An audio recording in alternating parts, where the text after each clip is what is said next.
I like to say that we are the puppet masters of the sky. I wanted was financial freedom to the point in which I could retire my mother and take care of my two younger sisters. Hello, my name is Jaheena Al-Meheri. I am 18 years old. I'm interested in air traffic control and I speak good English. Jaheena, you've been accepted into the air traffic control program. He's like, you're not gonna make it here, so you might as well quit now. My host mother, Joy, she's not even my host mother, she is my British mother.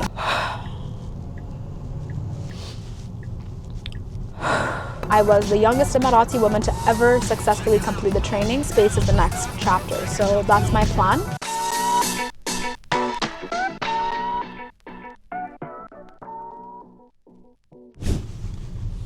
Welcome back to Short Story Long with Jaheena. So I was speaking to my creative team and they were telling me how they want me to focus on one topic instead of speaking on a tangent.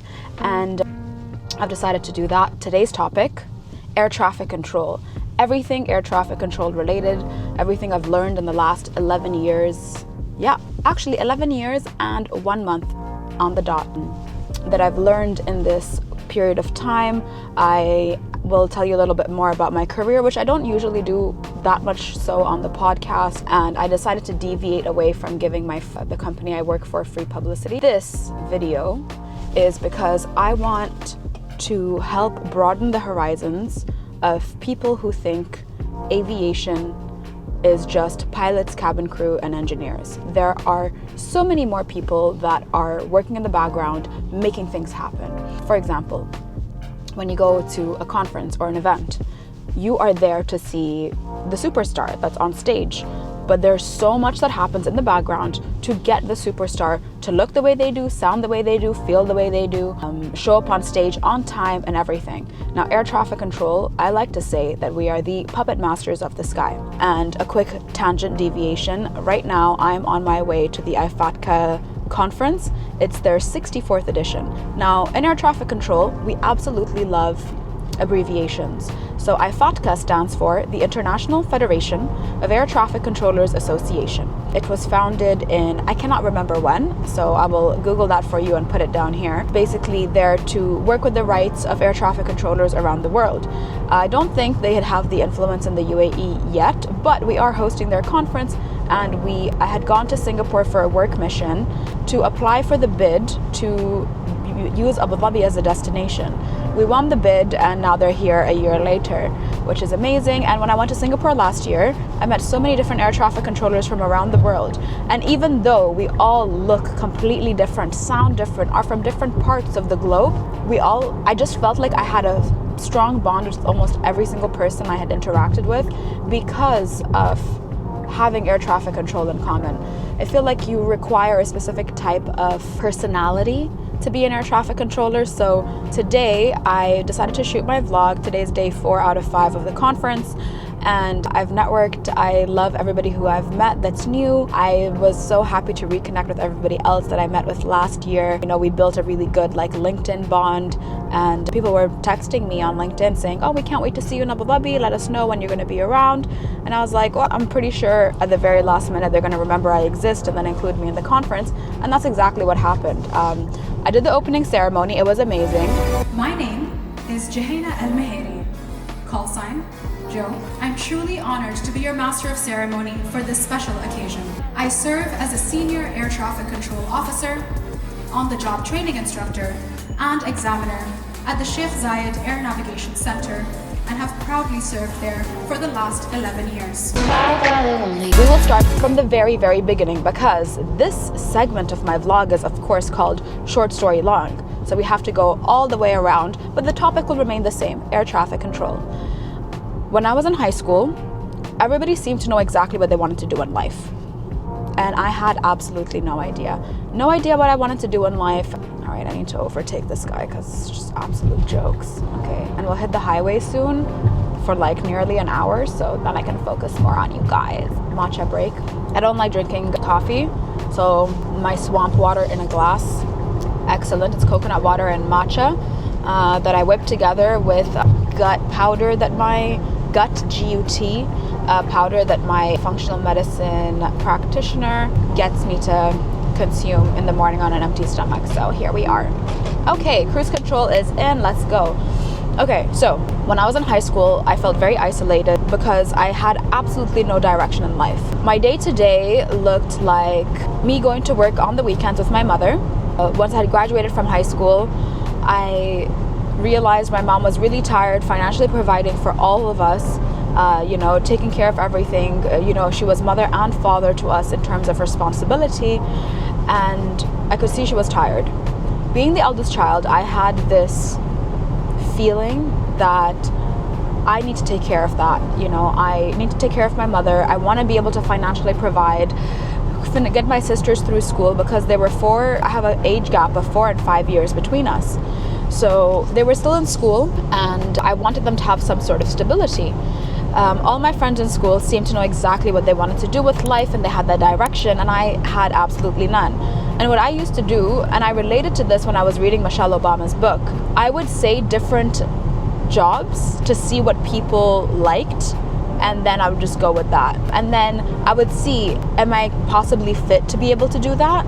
Also in the Arab culture, specifically in the UAE, it's who you are based on your title is such a big deal.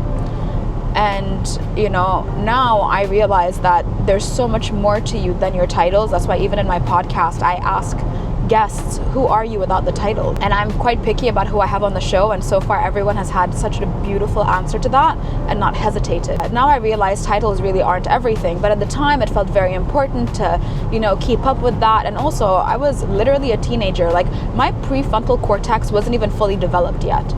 All I knew is that what I wanted was financial freedom, and to be able to have financial freedom to the point in which I could retire my mother and take care of my 2 younger sisters until they find what they want to do in life. But I did give them a deadline, and I was like, by 18 you need to figure out what you're doing. I will pay for your high school, and then university onwards you have to figure it out for yourselves. I didn't apply to a single university, not a single one. I didn't know where I wanted to go and what I wanted to do in life.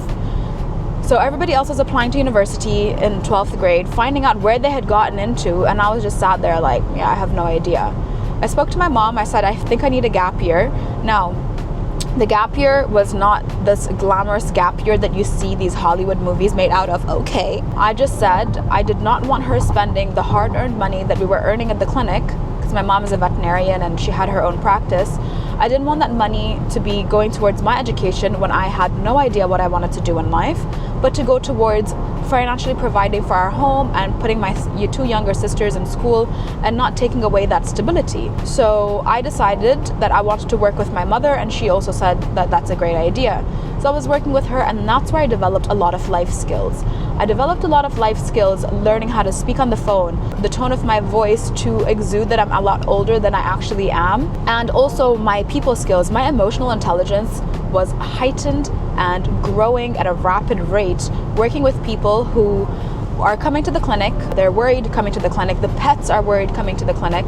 And then I'm there. I used to call myself the TLC specialist when I was much younger, the tender loving care specialist, where I would sit with the pets, play with them all day, and just have that love and that care provided to them and calming them down when they're either about to go into surgery or away from their families, well, human families, for the first time. So, wow. I really need to get a second camera so you can see the audacity of the drivers. Anyways, oh wow, this bridge popped up overnight because was it here before? Anyway, I'm driving from like the Dubai to Abu Dhabi road on 311, and there's a whole new bridge that popped up, and I never noticed it. And I've taken this road for 10 years. Anyways, matcha break. A matcha needed break. Okay, that's enough puns. Yes, so I built my people skills. I learned how to get people to trust me, to leave their pets with me.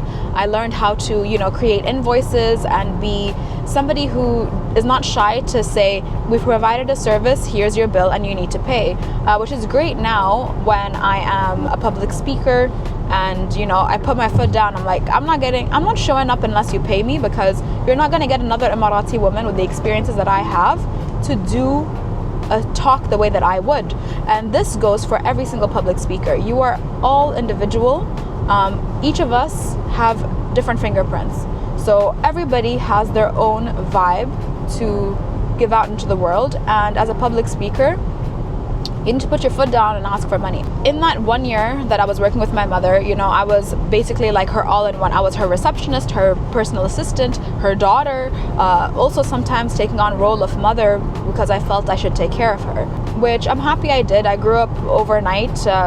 Everybody always says I have such an old soul. It's definitely very prevalent to this day. And then 1 year came around and we were coming close to the gap year coming to an end. And in that meantime, what I was doing was I was applying to government programs. So the pilot programs in different airlines. I applied to an urban planning program. I applied to become an engineer. So I narrowed it down to, I don't know what I want to do in life, but I definitely don't want my mother to pay for anything. So that was the goal. The goal was to apply to any program I could find and see which one bites. Now, being mixed race, I struggled to speak anything other than English fluently. As a mixed kid, you speak the language the parents speak to each other in most of the time, and then whatever you're taught at school. And in school, my Arabic was so poor that I didn't even enter the class that was for the Arabic speakers. They put me in the non-Arabic speaking class. And even in that, I struggled. So most of these programs needed me to speak Arabic because they were government programs, and being Emirati, that is expected of you. So I was really upset. You don't need that in aviation. So then I started to focus more so on aviation programs because they needed Arabic less. I got rejected from the pilot programs. One said I was too short, but I've seen pilots who are shorter than me flying the Airbus 380, so that's rude. So in high school, I had a friend and their father was an air traffic controller. So I remember when I was expressing that, I'm really lost in life and I don't know what to do, they suggested, they're like, why don't you just get into air traffic control in Tanzania? Now, everyone assumed I was Tanzanian growing up because my mother's Tanzanian. And I wasn't covering in high school. I didn't wear the hijab or anything. So people just assumed like, oh, she's Tanzanian. And I was like, can't I apply for it here? They're like, no, the programs here are only for Emiratis. And I said, yo, I actually am Emirati. They got really excited and they were like, actually, you should apply. So they gave me a website, which was for the company that I work for now, the General Civil Aviation Authority. And at the time, I remember this very clearly. It was late at night and I was watching 90210 and I was watching that on my laptop. And then I was like, okay, I need to make sure that I finish applying to wherever I need to so I can continue watching my TV show. I went onto the website and I got really impatient because I couldn't find out where to apply. So what I had done is I had sent an email to customer service and I said, hello, my name is Juhayna Al-Mahiri. I am 18 years old. I'm interested in air traffic control and I speak good English. Something along those lines. Very simple, basic, and very to the point, just like me. And they called me the following day. And I remember when they called me, we had a very busy day at the clinic. We had so many surgeries that we were doing. And at the time, in the office itself, we had at least 2 birds, a dog, and a cat at the very minimum. And we had more clients coming in and out, in and out, in and out. I remember it was very noisy. I remember there was a lot of sound. My phone was ringing and I had that like Sony Ericsson flip phone that was like a little gray color, and it was like, if you touch it, it feels like concrete. Oh my gosh, what a random distinct memory I have, because I forgot about this phone up until now with this spontaneous vlog sesh. So I flip over my phone, I see it's some Abu Dhabi number, and I was like, who's calling me? Now I ignore all calls that I don't recognize. Anyways, thank God I was Delulu back then. So I pick up the phone and they're like, oh, hi, Juhayna, is that you? I was like, yeah. They're like, oh, we're calling you from the GCA and we would like you to send us your CV. And I was like, can I come in? And I don't realize the audacity I had at the time. Okay, I was just being myself. And I said, first, can my mom and I come and see the place? And if I like it, then I'll send my CV. So then after that, they sent me an email and they said, okay, send us. It was very difficult to get in, actually. There was documentation we had to send in so we could get access to the premises, get it, and then book a date for a tour. So my mom and I had gone, and again at the time I wasn't covering in Shayla Abaya. And Shayla Abaya, for those who don't know, Abaya is the the outfit I'm wearing right now, and then the Shayla is also another word for the hijab or the headscarf. So we go there, both of us are completely uncovered, but we're dressed modestly. Now when I look back, that is so absurd. I cannot imagine going into work without covering up. We do a full tour, so we do a tour of the training facility, we do a tour of the operational area. They show me where like everything is, and I was like, oh, this is amazing. And I remember like working with animals for so long, all I could think about is like there is absolutely no pet fur anywhere. So then I was like, okay, I will apply. I asked them how much the salary was, and I was shocked because I never even thought anybody could earn that much money in a month. And I was like, okay, yeah, no, I definitely want this program. This is exactly what I want, and no matter what, I need to make it. And I told them, I was like, listen, I can't speak Arabic. They're like, we only want you to speak English anyway, because that's how you communicate with the pilots in the sky. And I was like, what? Sign me up right now. I sent in my CV, and then this is the only thing I ever prayed for. Now I understand that that is like manifestation and making dua for it. But I literally, all I thought about was, I want to be an air traffic controller. I want to be an air traffic controller. I want to make it into that program, and I want to succeed in that program. And this was my thought for nearly 3 to 4 years. That's it. I received an email that at this date, at this time, in 2 different locations, I can go in to do the examinations, which consisted of English, math, physics, a psychometric exam. It was time pressured, but simple. But the time pressure is where, you know, they want to see how you work, being stressed out, thinking that you don't have the time to complete the task. After I had my visit, okay, I then got told I'm too young to apply for the program, and they want me by the time I turn 19, and I had just turned 18 at the time. So they told me to wait an extra 6 months and then apply. So when I waited the 6 months, oh wait, am I lost? No, I'm not. Anyway, I applied to the program again after 6 months, and then that is when I received the email. I remember, since I used up like one of my modest outfits, I'm like, the next one was, I had this yellow, neon yellow top that I absolutely loved, that my aunt got me, and it was long sleeved, so I was like, this is perfect. And I put on a pair of my fancy black jeans, okay, and I put my hair in a braid because I didn't want to straighten it, thinking that straight hair was a way for me to exude professionalism. But yeah, again, I was very young and I didn't have the knowledge I have now. So I put my hair in a braid. I remember at the time I had this Mitsubishi car, a Mitsubishi Lancer that I was driving, and it was manual transmission. And driving manual, like, yeah, I was a tough teenager. I remember I get there, I go in, it's an ocean of abaya and kandora, and then there's me in my yellow shirt. After I completed the exams, then what happened? Oh yeah, I remember mom and I, back in the day, okay, this was like what, 12 years ago, we were doing our day where we have collected the money from work, we're going to the bank to deposit it, and then we were keeping certain amounts aside to go and pay the bills. So we had to go to Etisalat, pay the bill at Etisalat. We had to go to the sewage to pay for the sewage bill. We had to go and pay, what other bills did we have? Those are the 2 main ones that I remember, but I remember they were all close to each other in Ajman, and we had to do a drive, and we would go bank, bill, and then go home. And I remember we reached the bank to deposit the money, and that day I was really tired, and I asked mom, I'm like, Ma, can I please stay in the car? She said, okay. At the time, I think I had a Blueberry now. Or was it a Blackberry? You know those phones with the full keyboard outside? So I am there, I refresh my email while I'm sat in the car, and I remember I was sat in the passenger seat, and I see, Jaheina, you've been accepted into the air traffic control program. And I remember it was December of 2013 that I would start in January 2014. And I remember my start date, it was the 22nd of January 2014. And I found out on the 21st-ish of December of 2013 that I got into the program, and they have accepted me. Oh wow, that's a pretty building. What is that? Oh, it's a Hindu temple. Oh, this is where the Hindu temple is. You know, I always see this on the map and I didn't know. Now I know. Wow, mashallah, it's very beautiful. Anyways, focus. Matcha needed break. You know, it doesn't look really good, but it's so good. Mixing matcha with coconut water, so refreshing. Energy and electrolytes. A non-sponsored moment. Oh, actually, I should probably give a shout out. So I get my matcha tea from Hayati. It's a small female-owned business. So very, very, very non-sponsored shout out, because I pay for all my matcha. But yeah, it's literally the best. It's the best tasting one to mix in with coconut water. When I finished the examinations, then I received the email that I passed the exams except for physics. So I actually failed the physics exam. Okay, I failed the physics exam, but they want me to come to do the interview and repeat the physics exam.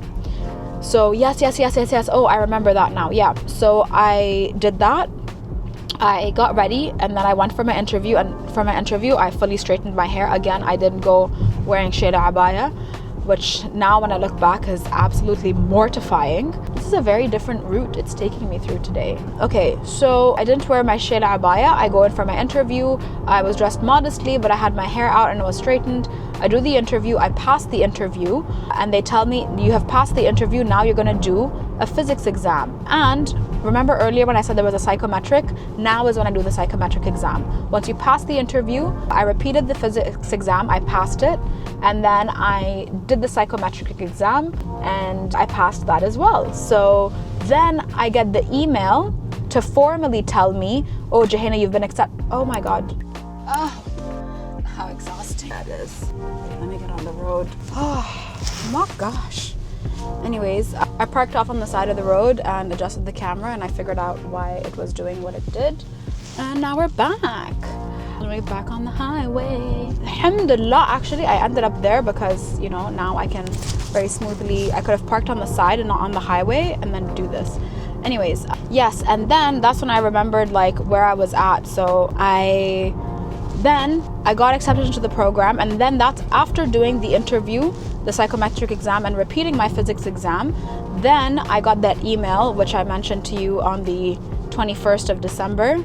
I got that email and I was in the car. When I received my acceptance email, that's when I saw it in the car, and I remember when I read it that you have been accepted into the program after doing all those exams. No, so I had the site visit, which wasn't mandatory. They were just doing me a favor, by the way, so don't be cheeky like me. I did the site visit, then I did the exams. I got invited to do the exams, which was English, math, and physics. After doing that, I got called in to do the interview and repeat the physics exam and then do a psychometric exam. Then I received the email. I don't remember how long it was. Maybe it was 2 months-ish. It felt much longer for sure. From when I had done the examinations until I got the email. Once I had received the email, I had nearly a month to prepare what I was going to do. So 21st of December 2013, I got the email, Jaheina, you've gotten accepted into the program. This date, this time, you're going to be starting. And then I was trying to decide the logistics of the acceptance into the program.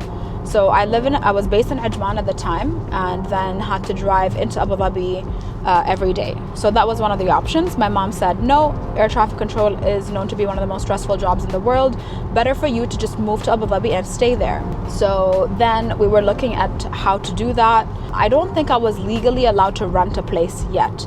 And also the structure of the program, you can get kicked out anytime. Okay, there's no guarantee that you're going to make it in the program and continue to stay in it up until you finish the simulator phase in Abu Dhabi. And then if you get told, oh yes, you've passed this part, then for 10 months you're working live air traffic on the air traffic control operations room. And then that is when I was like, okay, the first year and a half I won't rent a place, and then after that I will get an apartment if I succeed in the simulator phase, and then I know I have 10 months of live traffic, and then after that 10 months I've validated. So then I can take a lease for a year, because 10 months I will be doing the live training. However, you can also fail in that part.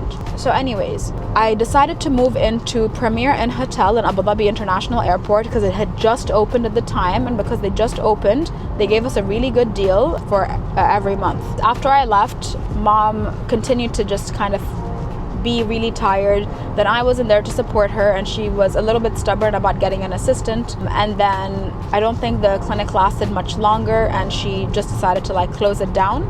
I was sending her a portion of my salary, which was majority of it, to be honest, and just to help, you know, get her by, get my sisters through and everything. And then because I knew now she's not working, I had the pressure on my shoulders heightened even more so, because I was like, now I really have to pass, because we really need that massive pay bump.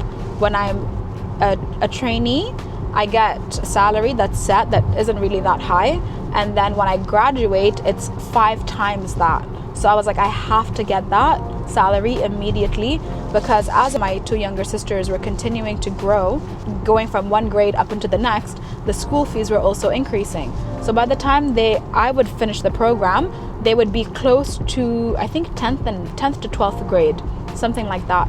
So I was like, I need to graduate as soon as possible so we can truly afford those school fees. So I had razor sharp focus out of absolute necessity, with self-inflicted responsibility that I put onto myself. Now, the structure of the program, I remember the very first day, my mom and my auntie actually came to settle me into Abu Dhabi the night before at Premier Inn Hotel. And then the very first day, we took the wrong turn. The training college is in Khalifa City, and we ended up close to Sheikh Zayed Grand Mosque, and we got completely lost. So I was late for my very first day. And the one thing they did say to me is, do not be late ever. Oops, genuine mistake. I remember the manager of training section was there, and he just was like, I'm so disappointed in you on my first day already. I was like, oh my goodness. Anyways, when I get there, I find out that I was the only girl accepted into the program from that whole auditorium of people, and only one other gentleman.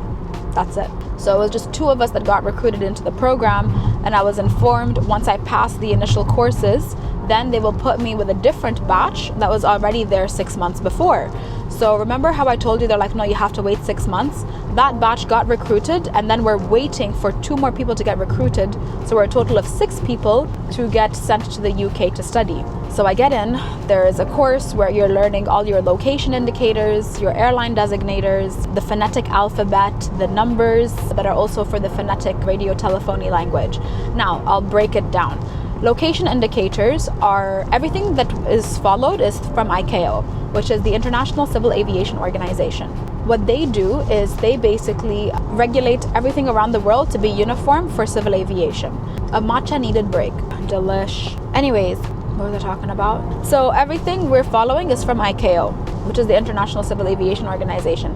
So location indicators are 4-letter codes, which are there to indicate the country or the airport, okay? So for example, the country, the United Arab Emirates, is O, which is Oscar, for Mike, A for Alpha, and E for Echo. So OMAE, that is the designator for the United Arab Emirates. And then if you have an airport, then OMDB, Oscar Mike Delta Bravo, that would be Dubai Airport. So O is the region, which is the Middle East, is the UAE, which I don't know why they chose M. D for Dubai Airport, and then the very last letter, you can pick whatever letter you want. So they put B, okay? So OMDB, that's Dubai Airport. Let's do another one.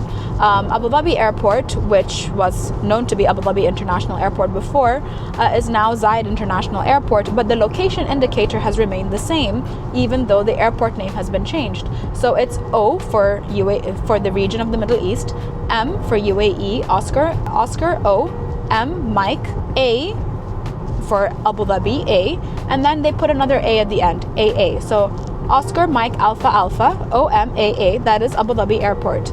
Let's go to a different region that's close to us, okay? So O, Middle East, O again, Oman, which is for Muscat, and then S. So that was the last letter that they chose. So Oscar Mike Sierra, that is Muscat. Let's do another one, okay? So let's go to Saudi, okay? I went to Jeddah recently, so that's fresh in my mind. So O, Middle East, E, so anything in Saudi that's a Saudi airport would be for E. So OE would be for Saudi, and then JD, Juliet Delta, Jeddah. Oscar Echo Juliet Delta, OEJD would be for Jeddah International Airport. So, and I know it's called King Abdulaziz Airport, I believe. Yes. So anyways, those would be your location indicators, and I had to memorize, I think, over 100. So I know the different location indicators. It's not just the UAE in the Middle East, but it's all around the world, because we have Emirates Airlines, Etihad Airways, Fly Dubai, which is known as Sky Dubai in aircraft designators. So speaking of airlines, those are the next things I had to learn. So ICAO's airline designators, those are 3-letter words. So for example, Emirates is UAE, okay? Etihad, ETD. What else? Fly Dubai is FDB, okay? But when we call them on the frequency, we call them sky Dubai. Somebody told me it was because we don't want the pilots to think we're telling them to fly to Dubai straight away and take a big shortcut in the sky. I don't know if it's true or not, but it's a good way to remember it. Another one, BAW. Take a moment to guess. British Airways. Okay, but on the radio telephony, we call it Speedbird. Now, what is radio telephony? Radio telephony is the international language that aviators must speak to each other in on the radio frequency. This is not exact definitions, okay? It's from my mind, from the last 11 years of experience that I have as a senior air traffic control officer. So it's a language that you have to speak, and you have to address the call sign. And what is a call sign? Okay, it is the airline plus the alphanumeric code at the end. So for example, let's do Emirates because I'm Emirati. So Emirates would be UAE, okay, for Emirates Airlines, UAE 1, for example. So it will be called Emirates 1 on the call sign, on the frequency, sorry. And the call sign would be Emirates 1 that I'm speaking to on the frequency.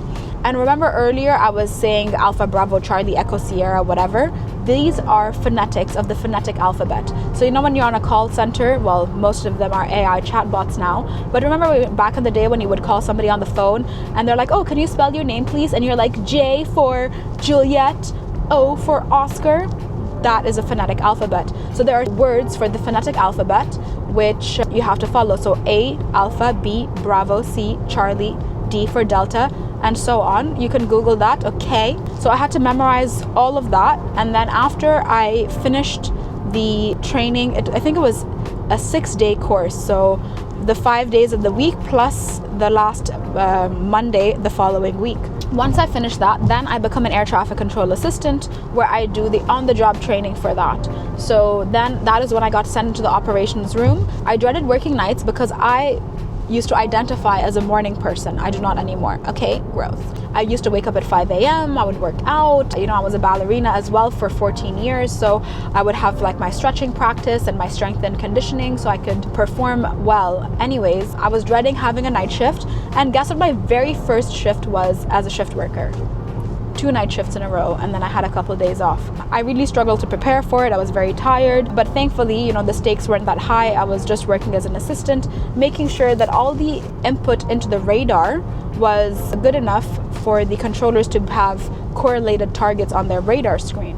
Now, I'll have a more technical video maybe in the future, but for now, if you are an aviator, you will understand what I'm talking about. So basically on the radar screen, all the information the controller sees, I was responsible for inputting into the system, okay? Like data entry, okay? I did that for a couple months. I sped through it because I had to catch up to be ready to travel to the UK with the rest of the 4 air traffic control trainees that were there.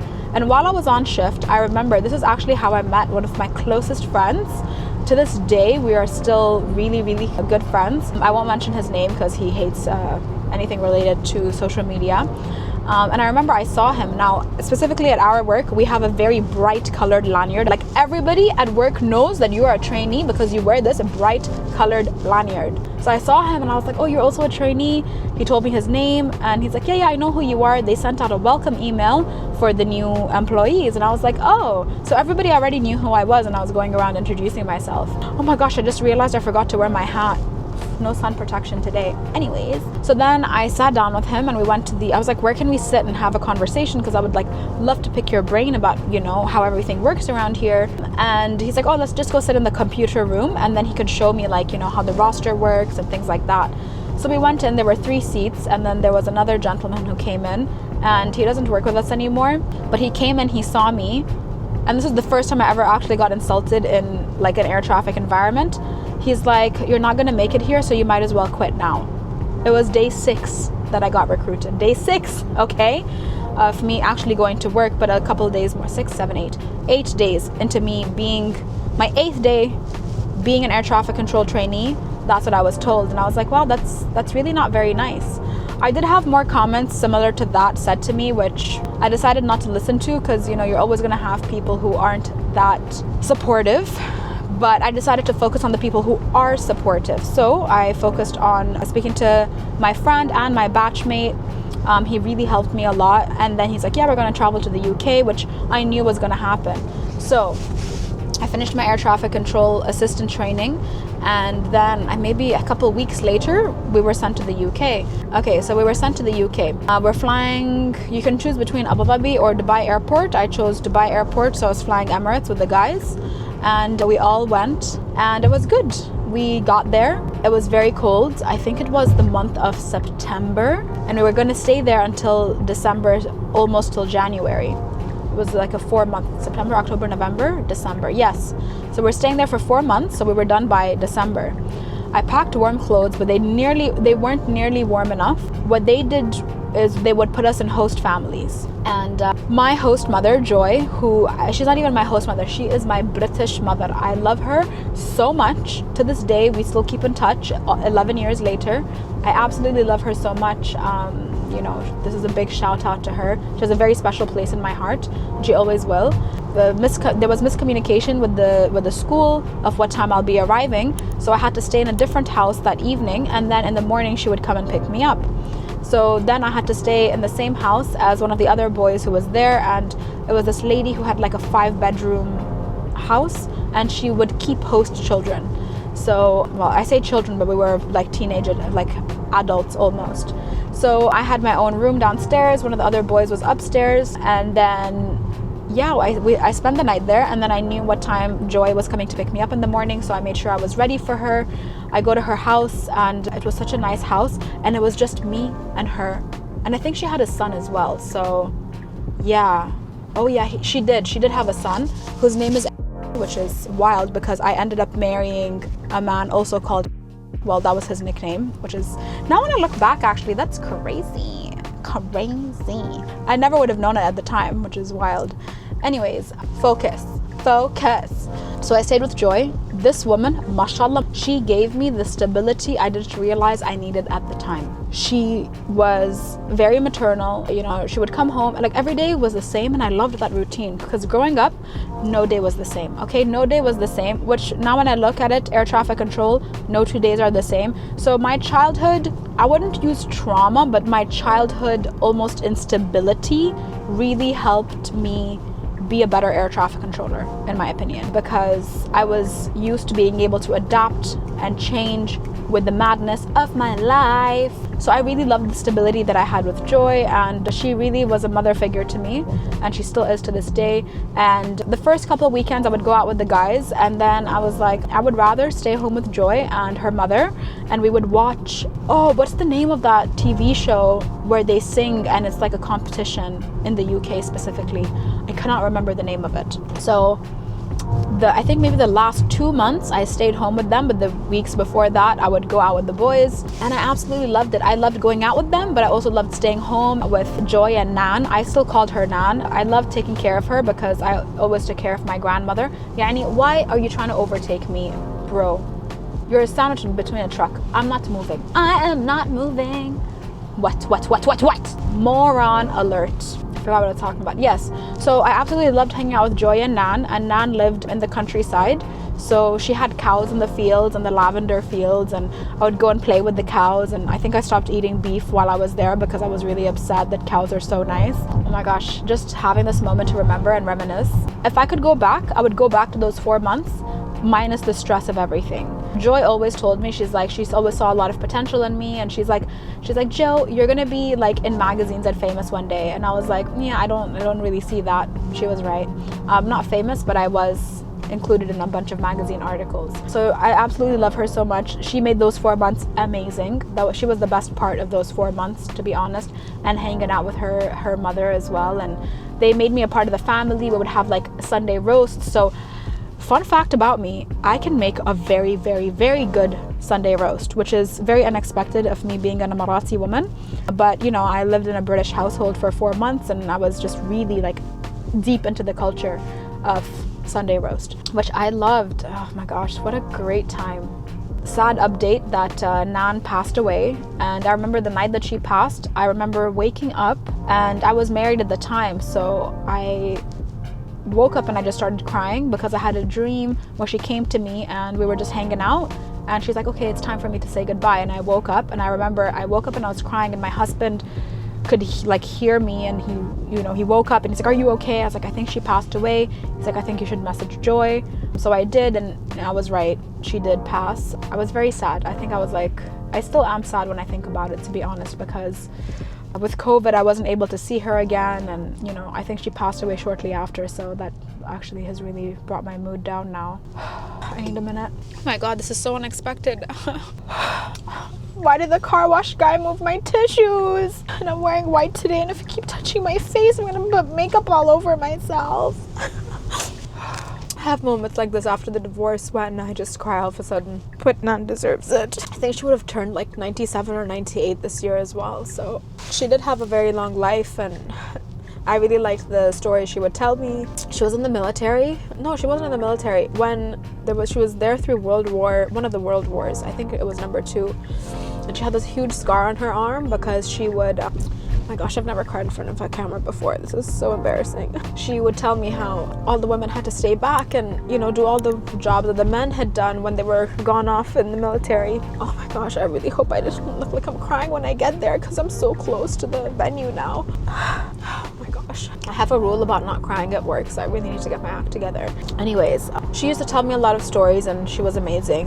Then after I came back from the UK, oh my god, we studied the 051 and 052 course, which I think is like the basics of air traffic control. Then we did a tower rating. I can't remember what that was called. So I have a tower rating, and I worked in the tower in the simulator only. We came back to Abu Dhabi, and then that is when we had to do the area control course. So we did that, and then after that you do the site-specific course, which they call a C2 course, and that's based on the UAE applying area control, the UAE airspace regulations. Then after you're working in the classroom for I can't remember how long, then you go into the simulator and you do a certain number of exercises. The last 2 or 3 exercises I think are your final exams, where they're deciding if you're going to pass or not. My batch, we were 6 in total. 5 out of 6 of us passed, which we were the biggest batch in the history of the General Civil Aviation Authority to make it from the simulator onto the floor. I think the secret sauce is that we actually wanted to see each other succeed. I've noticed in a lot of batches, they compete with one another. Competition instead of collaboration. We collaborated hard. We cared about the other passing, and I think that was a big part of why we succeeded. After we made it onto the floor, one of the gentlemen who I was working with had health complications. He was no longer able to continue the course, but he still works in the aviation industry. And then the other gentleman who had failed in the company I work for is now a supervisor in another airport, and he was also an air traffic controller before that. So all of us are still in aviation and doing quite well in that sphere. So then after we finished the simulator, we found that we passed. We do 10 months on live training. I had so many different examiners, so many different instructors, so many different personalities I had to work with. I focused on the people who wanted to see me succeed. And I had one instructor, actually all my instructors were amazing, but the one instructor I worked with for the longest time, his nickname was Joe. And everyone at work calls me Joe as well, because it was just easier for people to just use my nickname, which I call a call sign as well, which now you know what a call sign is. And yeah, so it was Joe training Joe, and he was a really good instructor. I think not a lot of people were his biggest fan, but this man was so intelligent, and actually I don't even know what has happened to him since. I know he retired. After he finished training me, he retired. So he had decades of experience actually, and he gave that on to me, and now I give that back to my students. So since I graduated, I was the youngest Emirati woman to ever successfully complete the training in the Sheikh Zayed Air Navigation Center, and the second Emirati woman to do so. A couple years after that, I was eligible to get instructor, so I got on the job training instructor, which is where I work with trainees to get them to, wait, am I still going straight? Yes. So I work with air traffic control trainees in live operations to train them how to work. So you know that 10-month period, that's where they would work with me for a certain amount of months. And then I recently, in the last year, have gotten a local competency examiner. So I'm the first Emirati woman in my facility to be a local competency examiner as well. So, you know, it's a lot of things that I have achieved For me, it's not good enough. I need more, just because I know I am capable of more.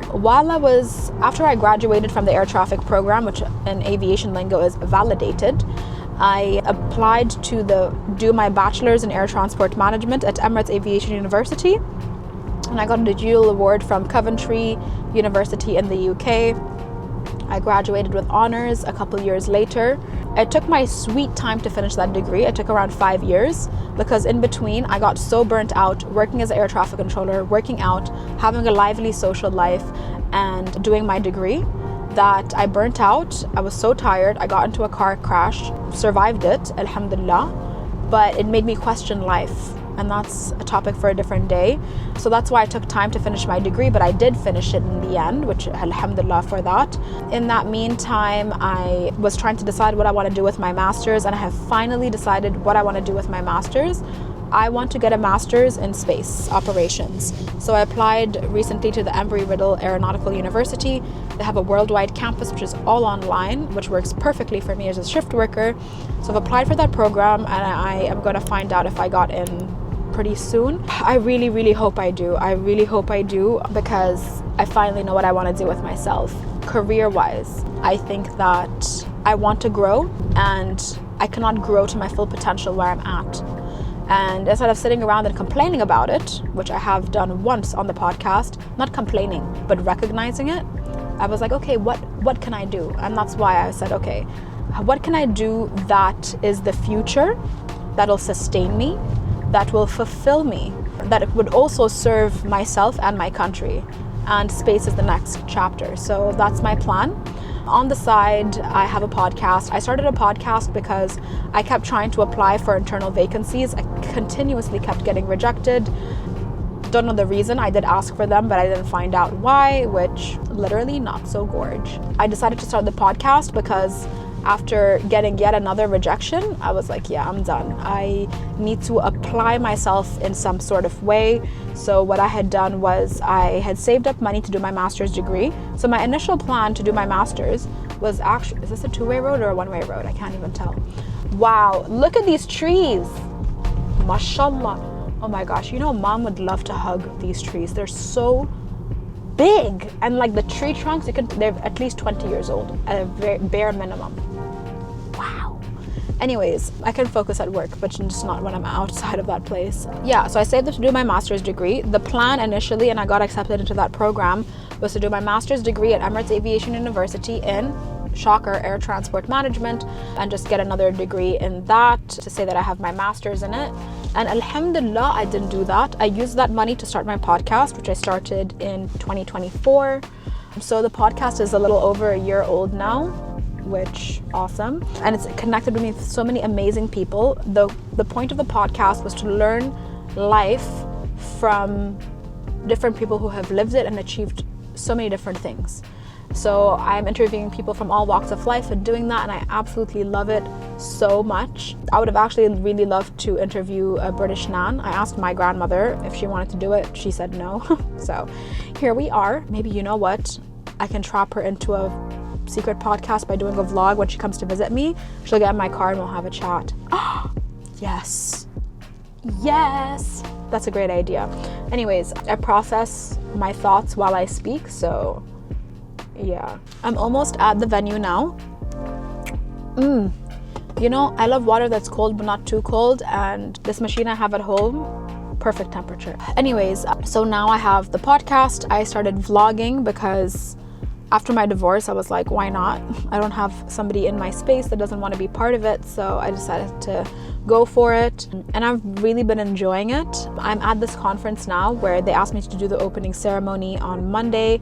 It was amazing. I got great feedback and I really enjoyed it. So it's green. Wake up, bro. I think that's a manual car because of the way it moved. Yeah. Anyways, I'm really happy with what I've chosen to do with my life.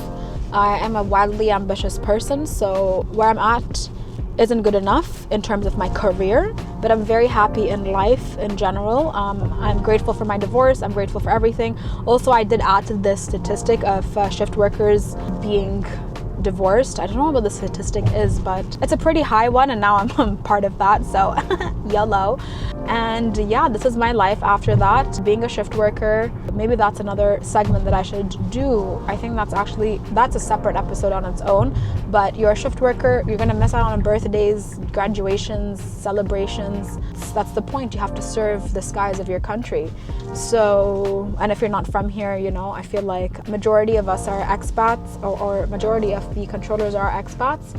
But as an Emirati person, I really love that I am protecting the skies of my country. I'm impacting millions of lives annually, literally, if not billions, because, you know, Airbus 380s can carry up to 800 passengers, and they're quite popular with the airlines we have based in the UAE. Oh, I hope this guy is okay. He's like stuck on the side of the road. But so I am grateful for the career that I have. I feel like I can do more, so I'm taking the steps to do so. And I'm using my education to do that. The IFATCA conference, great way to network, great way to meet people from around the world. I actually am not interested to do air traffic control in any other part of the world, as people from around the world are trying to come here to do air traffic control. I work in one of the busiest, most complex airspaces in the world, so I'm never bored. You know, it's pretty hectic doing shifts. I just turned 30 this year, and alhamdulillah, I'm in my wellness era, because I'm struggling to do shifts in my wellness era. So it's not for the weak. And I think I'm going to go into a more technical topic in my next vlog, maybe on the drive home today, about how the skills you need to be an air traffic controller, the tips, the tricks, how to prep for an interview. This was more of my life story in air traffic control and what I've chosen to do with my career. So I hope you enjoyed that. And I can't believe I cried. It's the first time I've cried on camera, and I've had gut-wrenching stories told to me on my podcast about what people have experienced in life, and I haven't cried. And oh my gosh, that's a much better parking spot. Hold on. Much better. And I'll reverse park, so when it's time to leave, I just drive out. And if any of my bosses come and they know it's my car, they'll say, Jahena's here first. I hope you enjoyed Short Stories Long. In this episode, I spoke about air traffic control, what it is that I do on a day-to-day basis, and my journey to become an air traffic controller. A more technical episode will come out, maybe on my drive back home. But if not, I love you and leave you right here. But yeah, now I'm going to go into the conference, tune in for a vlog. When it comes to that, I'm going to see how I feel about what it is that I will be posting and publishing. But yeah, thank you for tuning in, and let me know what you think in the comments below. If there's anything you would like me to speak about as well, let me know. I have knowledge about really random things, so yeah. Oh, there's a buggy there. Let me try and get that.